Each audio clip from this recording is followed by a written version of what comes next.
कोल्हापुरात गेल्या काही दिवसात गुन्हेगारीचे प्रमाण वाढलंय। यातच आता कोल्हापूर पोलिसांनी एक मोठी कारवाई केली आहे। एका आंतरराज्य टोळीकडून कोल्हापूर जिल्हाभरात केल्या जाणाऱ्या घरफोड्यांचा छडा पोलिसांनी लावलाय। यामागे असणाऱ्या अट्टल गुन्हेगारांच्या मुसक्या आवळण्यासही पोलिसांना यश आलंय। कर्नाटकातील 2 रेकॉर्डवरील अट्टल गुन्हेगारांना सापळा रचून अटक करण्यात आली आहे। त्यांच्याकडून एकूण 14 गुन्हे उघडकीस आणत तब्बल 86,26,000चा मुद्देमाल जप्त करण्यात आलाय। यामध्ये एकूण 1,200 ग्रॅम सोन्याचे आणि 1,430 ग्रॅम चांदीचे दागिने देखील जप्त करण्यात आले आहेत, अशी माहिती पोलीस अधीक्षक महेंद्र पंडित यांनी दिली आहे।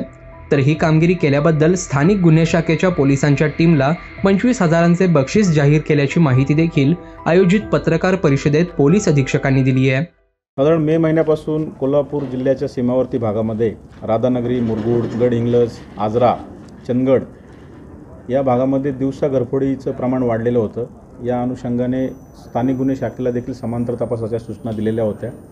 या गुन्ह्यांचा तपास करत असताना स्थानिक गुन्हे शाखेच्या टीमला एक आरोपी हा दिवसा घरफोडी करणारा कर्नाटकातून घरफोडी करतो आणि मुरगुड या ठिकाणी सदर जो मुद्देमाल आहे त्याची विक्री करण्यासाठी येणार आहे अशी माहिती मिळाल्यानंतर सदर पथकाने या आरोपीला ताब्यात घेऊन त्याच्याकडे विचारपूस केली असता मे महिन्यामध्ये कोडोली पोलीस स्टेशन या ठिकाणी जो दिवसा घरफोडीचा गुन्हा दाखल होता त्याची कबुली घरफोडी केल्याची त्यांनी दिली।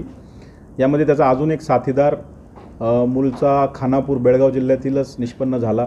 तो देखील एका दुसऱ्या गुन्ह्यामध्ये बेळगाव पोलिसांनी अटक केलेला होता। त्याचा देखील ताबा स्थानिक गुन्हे शाखेतर्फे घेण्यात आला आणि या दोघांकडे सखोल तपास केला असता कोल्हापूर जिल्ह्यातील 12 घरफोडीचे गुन्हे, इस्लामपूर पोलीस स्टेशन हद्दीतील एक घरफोडीचा गुन्हा आणि सातारा जिल्ह्यातील एक मोटरसायकल चोरीचा गुन्हा असे 14 गुन्हे उघडकीस आलेले आहेत। सदर आरोपींकडून साधारण जवळपास 86 लाखापेक्षा अधिक रकमेचा सोने, चांदी, मोटरसायकल, गुन्हे करण्यासाठी वापरली जाणारी कटावणी असा मुद्देमाल हा जप्त करण्यात आलेला आहे। या आरोपींची मोडस कटावणीच्या सहाय्याने सीमावर्ती भागातील दिवसा जे घर बंद आहेत त्यांना लक्ष्य करून कटावणीच्या सहाय्याने दरवाजा तोडून आत प्रवेश करणे व चोरी करणे अशी यांची गुन्हा करण्याची पद्धत आहे। या गुन्ह्यांमधून जो मुद्देमाल या आरोपींनी चोरला होता त्यामध्ये जे सोन्याचे दागिने होते ते विविध फिनकॉप कंपनीमध्ये सोने तारण ठेवून त्यावर कर्ज घेणे आणि मौजमजा करणे असा देखील उपयोग या चोरीच्या किंवा घरफोडीच्या गुन्ह्यातून जो मुद्देमालाची विल्हेवाट लावून यांनी केलेला आहे। यामध्ये जवळपास 1 किलो 200 ग्रॅम सोन्याचे दागिने, 1 किलो 400 ग्रॅम चांदी, त्याचबरोबर एक मोटरसायकल असा मुद्देमाल हस्तगत केलेला आहे। अजूनही 200 ग्रॅम सोनं हे हस्तगत करणं बाकी आहे आणि या संपूर्ण 12 गुन्ह्यांचा आता सखोल तपास हे संबंधित पोलीस स्टेशन आणि स्थानिक गुन्हे शाखा करते।